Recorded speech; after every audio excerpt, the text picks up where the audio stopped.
Bueno, vamos a retomar. Como siempre, vamos a estar un minutito.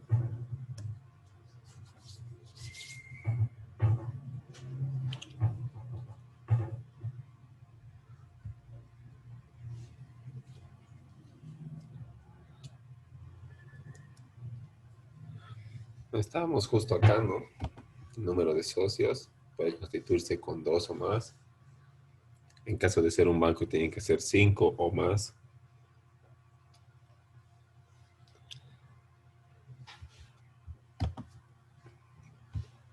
Ahora, en cuanto a los requisitos para su constitución,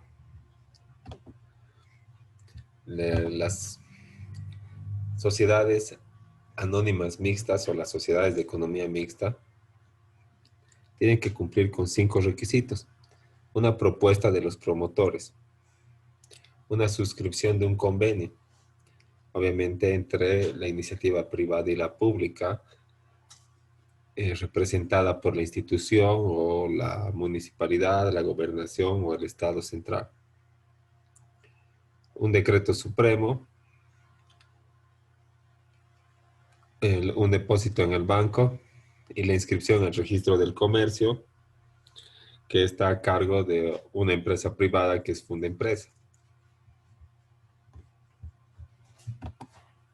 En cuanto a la propuesta de los promotores, se la realiza ante el Ministerio del Ramo o al organismo dependiente del Estado con el cual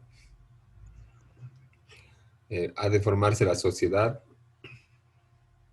o puede ser del ministerio o de la institución hacia el capital privado la iniciativa o la propuesta. No solamente va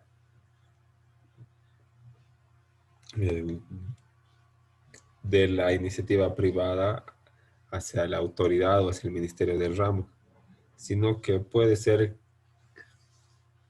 que el Estado identifique un rubro en el que quiera participar mediante una sociedad de economía mixta y vaya y le proponga al, a la empresa privada que ya está ejerciendo esta actividad conformar una sociedad anónima mixta o una sociedad de economía mixta. Entonces puede la propuesta realizarse al ministerio o desde el ministerio al capital privado.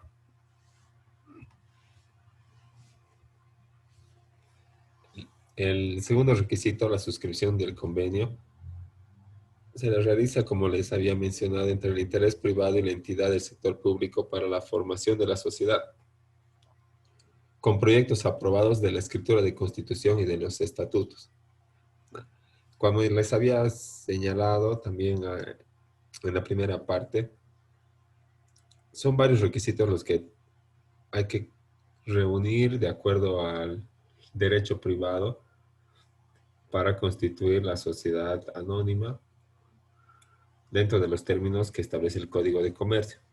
Por ejemplo, la escritura de constitución, el, el acta de constitución, el acta de aprobación de estatutos y reglamentos, los estatutos y reglamentos, el acta de otorgación del poder, el acta de elección y posesión del directorio, entre otros. Entonces, al suscribirse el convenio, ya tienen que estar formulados los proyectos de la escritura de constitución y de los estatutos.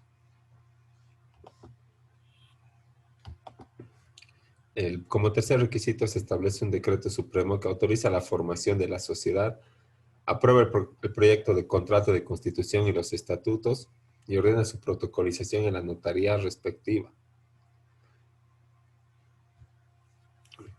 Y luego reconozca su personalidad jurídica señalando el capital y porcentaje de participación del sector público y los privilegios que gozará la sociedad siempre que se los otorgue. Entonces tiene que existir un decreto supremo, ¿no?, emitido por la autoridad ejecutiva, o sea, por el presidente, que apruebe el proyecto del contrato de constitución que sea elaborado al momento de la suscripción del convenio, que el proyecto ya se lo tenía en la suscripción del convenio. Entonces este proyecto puede ser observado y subsanado y posteriormente aprobado, puede ser en primera instancia aprobado sin ninguna observación. El decreto supremo va a aprobar este proyecto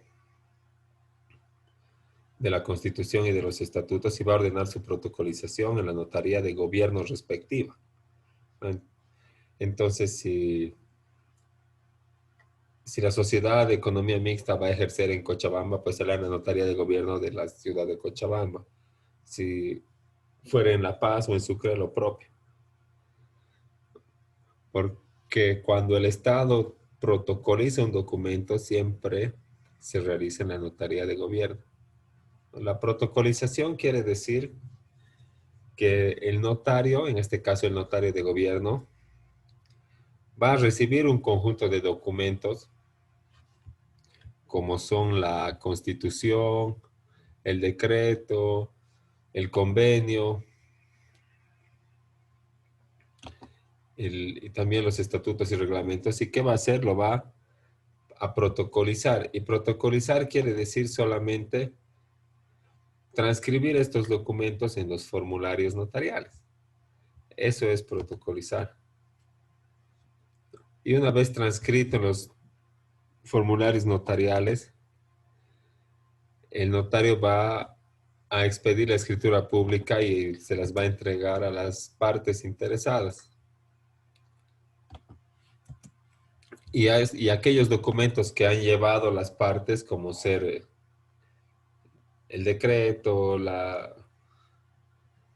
el estatuto, el reglamento, la escritura de constitución y otros que sean requeridos por la notaría, ya nunca más van a ser devueltos, sino van a quedar en el archivo notarial o en el protocolo notarial, y a eso se refiere protocolizar, ¿no? Es poner en estos formularios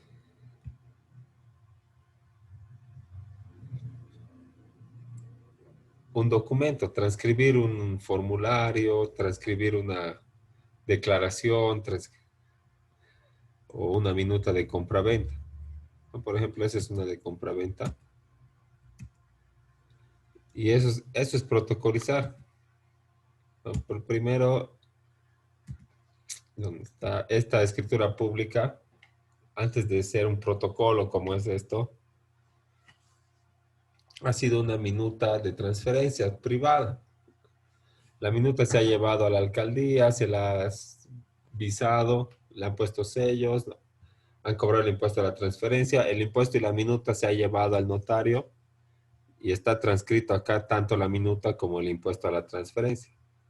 Y eso se entrega a las partes y la minuta y el impuesto nunca más lo van a ver.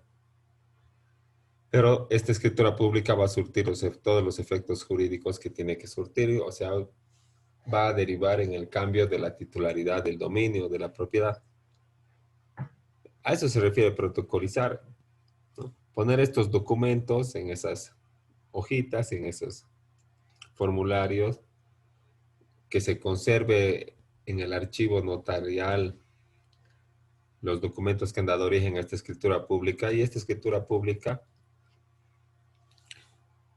va a entrar en el tránsito jurídico y va a surtir todos los efectos, el,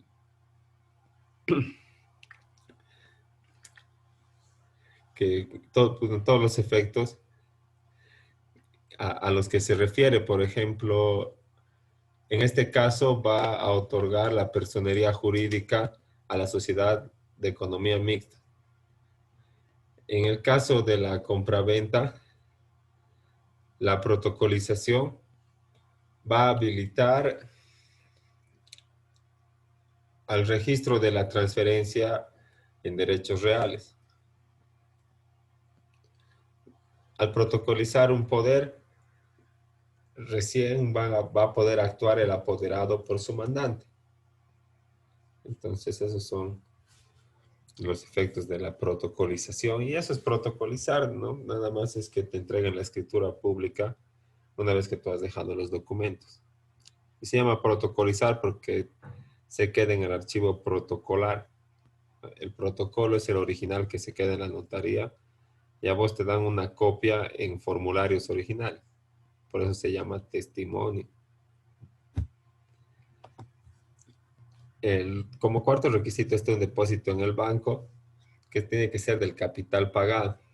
En una sociedad anónima existen dos clases de capital, el capital declarado y el capital efectivamente pagado. Puedo declarar un capital de 10 millones de bolivianos y en realidad solo tener uno. Y en la escritura de constitución establecer que en un plazo prudente, como por ejemplo en unos 5 años, y con el ejercicio de la actividad económica de la sociedad, se va a completar el capital declarado y ese monto va a ser aportado en las cuentas de la sociedad. Y el capital pagado es el que efectivamente está como patrimonio de la sociedad al momento de constituirse la misma. Y puede diferir el capital pagado del capital declarado. Entonces el depósito en el banco tiene que ser del capital pagado, que se establece en la escritura de constitución. Y por último está el quinto requisito de la inscripción en el registro. El registro del comercio está a cargo de una empresa pública que se llama, perdón, una empresa privada que se llama Fundempresa. Aunque el registro público de las empresas es un tema de interés público, puede ser delegado a algunas empresas privadas bajo criterios de eficiencia, ¿verdad? De mayor celeridad, porque son actividades que no van a afectar el patrimonio ni el ejercicio de la soberanía del Estado, como el CEGIP también, ¿no? Que eh,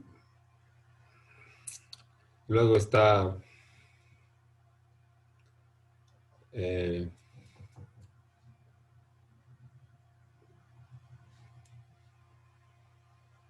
bueno, en el Código Tributario también se señala que se pueden delegar, ¿no?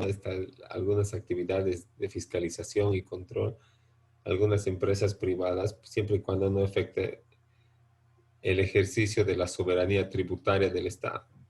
Y así es como esta clase de empresas como Fundempresa están a cargo de los registros públicos.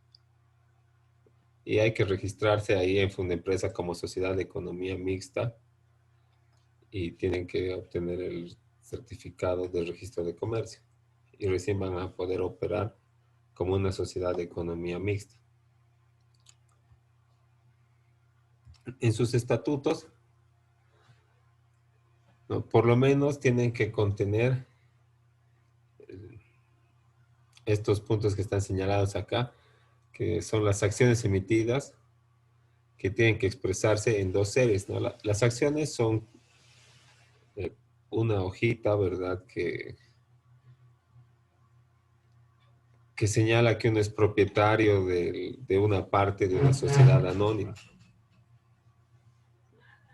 ¿no? Entonces, estas acciones son títulos, valores que se manejan como el dinero. Y estos títulos, valores están emitidos por series y señalan el nombre de la empresa, de la sociedad anónima, el valor de la acción y el titular.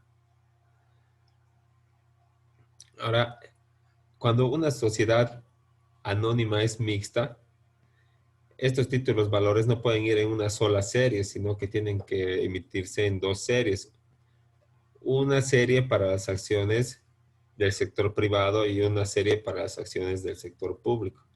Las acciones del sector privado, como en toda empresa, como en toda sociedad anónima, están a la libre venta en la bolsa de valores o en el mercado de valores. Y las del sector público se sujetan a condiciones especiales. Los estatutos también tienen que señalar que las acciones correspondientes al capital privado son nominativas y transferibles por endoso como en la sociedad anónima. lo que les decía. Están a la libre venta y al ser transferidas tienen que estar a nombre de un nuevo titular, ¿no? Entonces, como en un cheque, al portador, ¿verdad? Se agarra el reverso, se pone un sello y se lo endosa con el nombre del nuevo propietario.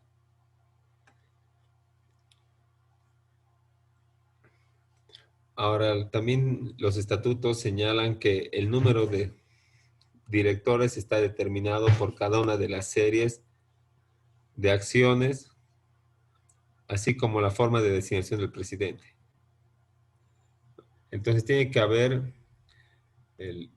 directores que representen al sector público y también directores que representen al sector privado. Y tienen que establecer de qué forma se va a designar al presidente de la sociedad de economía mixta. En los estatutos también tiene que señalarse que el movimiento de los fondos debe canalizarse mediante cuentas corrientes bancarias con la intervención de un representante de cada sector. Entonces, cualquier disposición patrimonial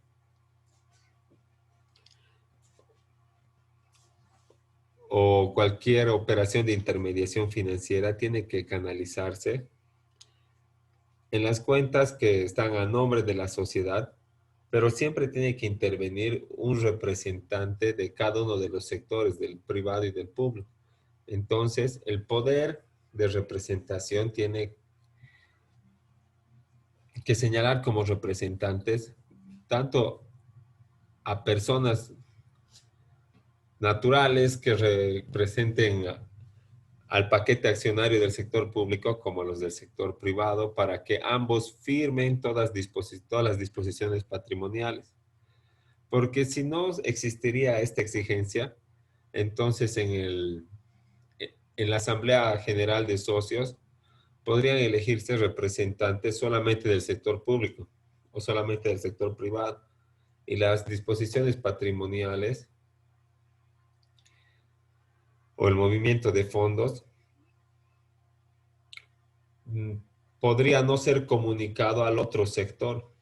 Por ejemplo, el sector privado podría retirar fondos de las cuentas de la sociedad anónima mixta sin dar cuenta al sector público y viceversa lo propio. Entonces tiene que estar asegurada la intervención, el control y la participación de ambos sectores que representan al paquete accionario de la empresa o de la sociedad anónima mixta. Y tanto el sector público como el privado tienen derecho a nombrar a un síndico representante en el organismo de fiscalización interna de la sociedad, ¿no? Un síndico es como decir un fiscalizador, ¿no? Alguien que verifica el correcto cumplimiento de las normas, de la aplicación de los gastos programados dentro de la sociedad. Entonces, cada uno de los, bueno, cada uno de estos, del sector público y del sector privado, que conforman el paquete accionario de la sociedad, tienen derecho a cada uno a nombrar un síndico, ¿no? Para que en las fiscalizaciones sea todo transparente y nada, bueno, lo más transparente posible y no sea sesgado ni hacia el sector público ni hacia el sector privado. El Estado en las sociedades de economía mixta puede realizar aportes patrimoniales, o sea, bienes, inmuebles o muebles. Puede realizar aportes en dinero, bienes muebles o inmuebles o combinación de estos. Puede realizar concesiones de privilegios de exclusividad en la explotación. El Estado también puede otorgar liberaciones arancelarias, tratamientos preferenciales, concesiones de exenciones en materia tributaria, protección fiscal o compensación de riesgos. ¿Qué quiere decir? Que a la empresa pública o a la sociedad de economía mixta, el Estado puede liberarle del pago de impuestos o de una parte, mediante ley, obviamente, ¿no? Pero puede el Estado aportar a esta iniciativa de economía mixta mediante estas medidas de corte tributario, fiscal, ¿no? Como liberaciones arancelarias o excepciones tributarias, lo que ya representa como que una mala competencia, ¿verdad? Porque la, la iniciativa privada o que participe en este mismo rubro nunca va a tener la liberación arancelaria o nunca va a tener el tratamiento preferencial tributario, siempre va a pagar todos los impuestos y por lo tanto siempre va a ser mucho más caro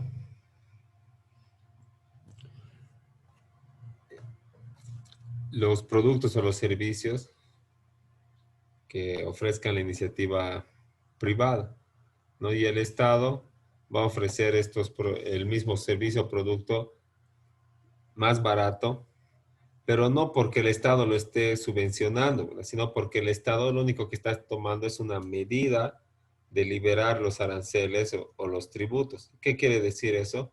Que la sociedad anónima mixta, que tiene un NIT azul, ¿verdad? De régimen general, no va a aportar pues al Estado.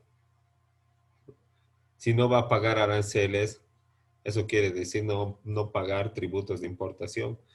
Una excepción en materia tributaria quiere decir que no vas a pagar los tributos internos o te vas a beneficiar de un tratamiento preferencial.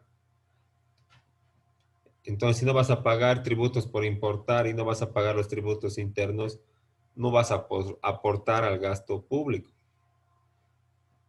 en la misma medida que aportan los de la empresa que están en el mismo rubro, pero que son privados, ¿no? Pero el Estado debería aportar más con patrimonio, dinero, bienes, y no tanto con liberaciones y tratamientos preferenciales, porque eso ya afecta directamente a la atención de las necesidades básicas. Si hay liberación de aranceles, no hay pago de impuestos. Si hay tratamiento preferencial del tributo, hay menos pago de impuestos. Y sin impuestos no se atienden las necesidades básicas.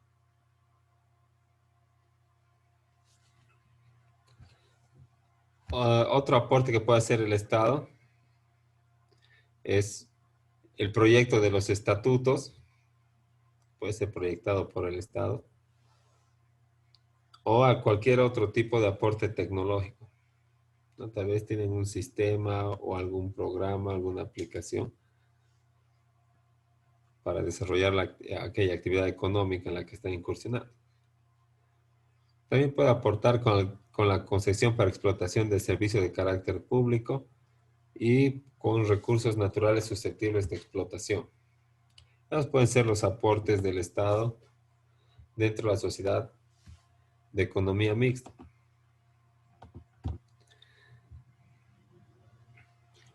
Este aporte con el que va a participar el Estado o la iniciativa privada tiene que fijarse en negociaciones directas con la parte privada,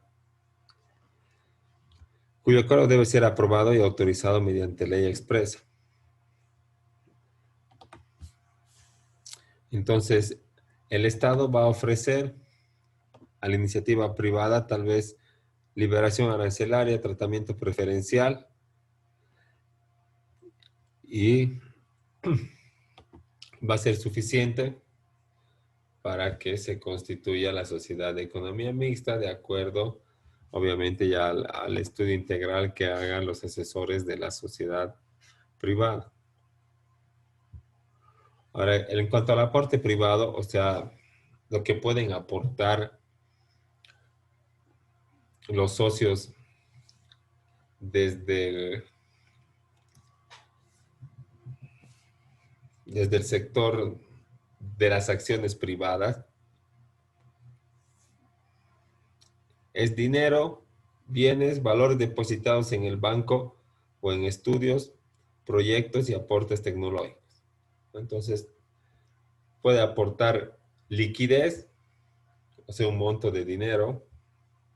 Puede aportar bienes muebles o inmuebles, escritorios, computadoras, casas, autos. Puede aportar valores depositados, como títulos valores, acciones. El, el cheque también es un título valor.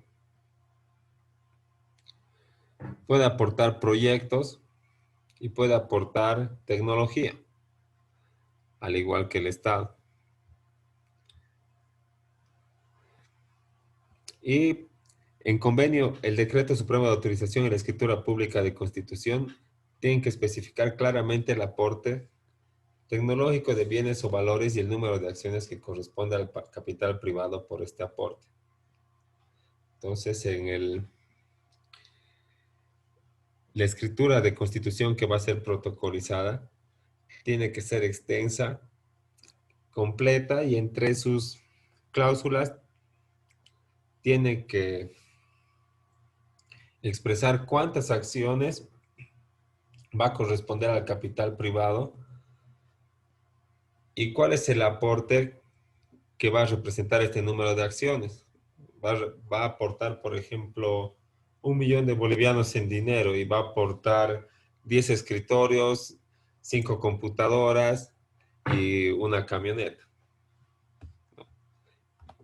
Y por eso se les va a otorgar, no sé, 100 acciones.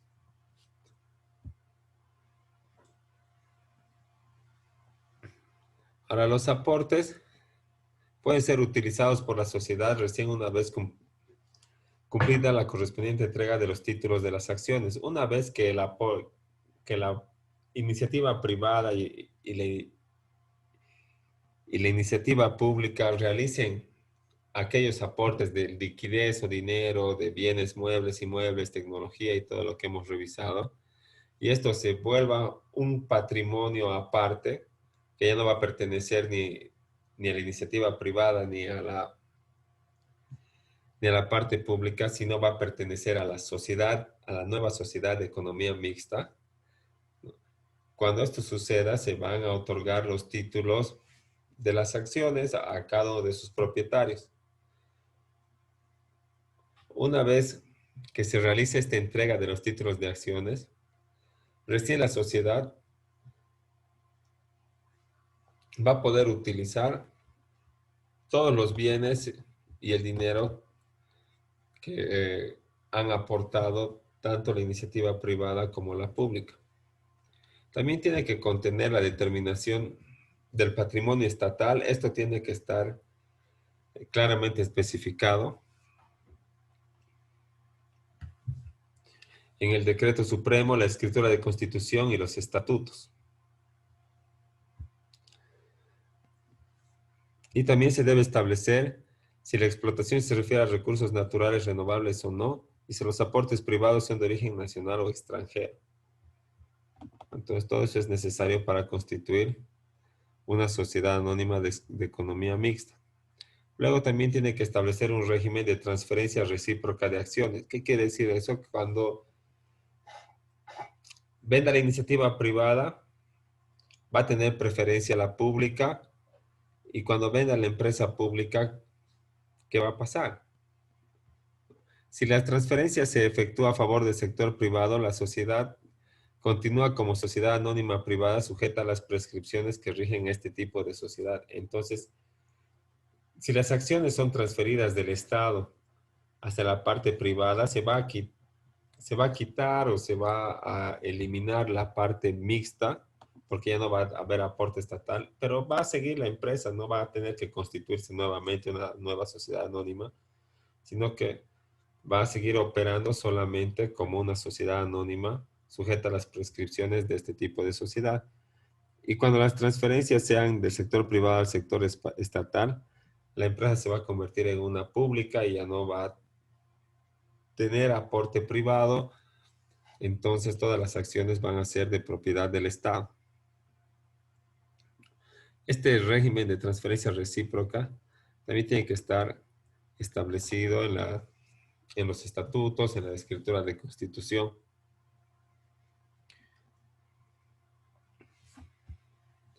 Y tratándose de servicios públicos o de sociedades de economía mixta que exploten servicios públicos, vencido el término de duración del contrato, el Estado va a tomar para sí las acciones que estaban en el poder de los particulares y en las condiciones establecidas en el convenio se va a transformar la sociedad de economía mixta en una empresa pública que va a continuar prestando el servicio, ¿no? Entonces, va a existir solamente un tiempo determinado para explotar este servicio y luego va a expropiarse las acciones a favor del Estado. Entonces, se va a obligar a vender las acciones del sector privado a favor del sector público y esta sociedad de economía mixta va a dejar de existir para dar lugar a una empresa pública que va a seguir prestando este servicio.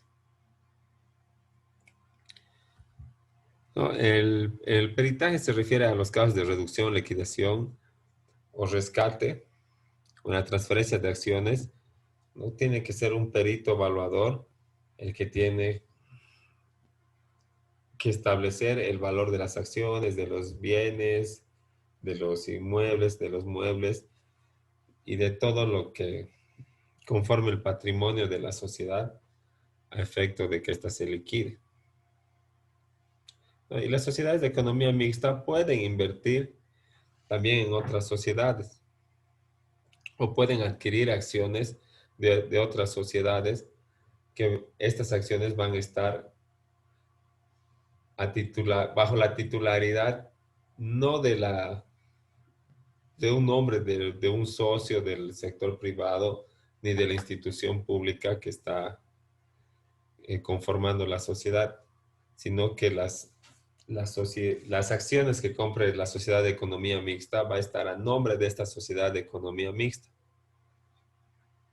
Entonces no está limitada a invertir en otras sociedades, más bien, sino más bien que sí se puede hacer de acuerdo al rubro, a la actividad económica y, y al estudio que se realice de inversión dentro de la sociedad de economía mixta que va a invertir en otra empresa, pero no está limitado, sí puede invertir en otras empresas o comprar o adquirir acciones de otras empresas. Ahora, la representación estatal tiene que estar asegurada en las juntas generales. El sector público tiene que designar delegados que representen a sus acciones con facultades de voz y voto, deberán acreditar el certificado con el correspondiente número, valor y serie de la acción que representa. Como habíamos visto, las acciones tienen que ir en diferentes series para el sector privado y el sector público.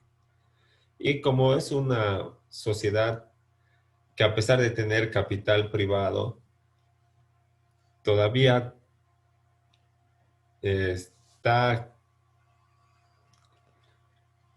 eh, envuelta con la participación del sector público, esta parte de la empresa que es pública tiene que presentar un presupuesto porque todas las empresas y las instituciones públicas y las de economía mixta también presentan un presupuesto para que se les asigne recursos. En mérito a que el Estado es propietario de una parte del paquete accionario, así que durante el mes de noviembre de cada año la administración o la gerencia presenta a consideración del directorio un presupuesto de ingresos y egresos, estimando los resultados de la próxima gestión. Y son esas las empresas públicas y las sociedades de economía mixta que son como el brazo operativo del Estado dentro del sector económico privado, del comercio privado o, o del sector de prestación de servicios. Como, bueno, empresas públicas de la municipalidad existen EMSA, CEMAPA, luego otra empresa pública. Existen empresas públicas dependientes de los ministerios, ¿verdad? Como Lácteos Bol, eh, Papel Bol y, y otras que generan utilidad para el Estado. Pero más que nada buscan el desarrollo, no, no tanto generar utilidad. Y las empresas de economía mixta, la que yo conozco es el Banco de Desarrollo Productivo BDP, lo que presta servicios financieros a la sociedad en general que se dedica al sector productivo de eh, industrial, comercio y de prestación de servicios dentro del territorio nacional. Es así como el Estado incentiva a la economía y al ejercicio de actividades económicas para el desarrollo de las personas naturales o de las unidades familiares y para procurarse también más ingresos a efecto de poder soportar el gasto público. Bueno, ahí termina la lección. Después de esto viene solamente la parte del derecho tributario, que es mucho más aplicado, mucho más práctico y no tan teórico como estos primeros 5 temas que referían al derecho financiero. Si tienen alguna pregunta, hasta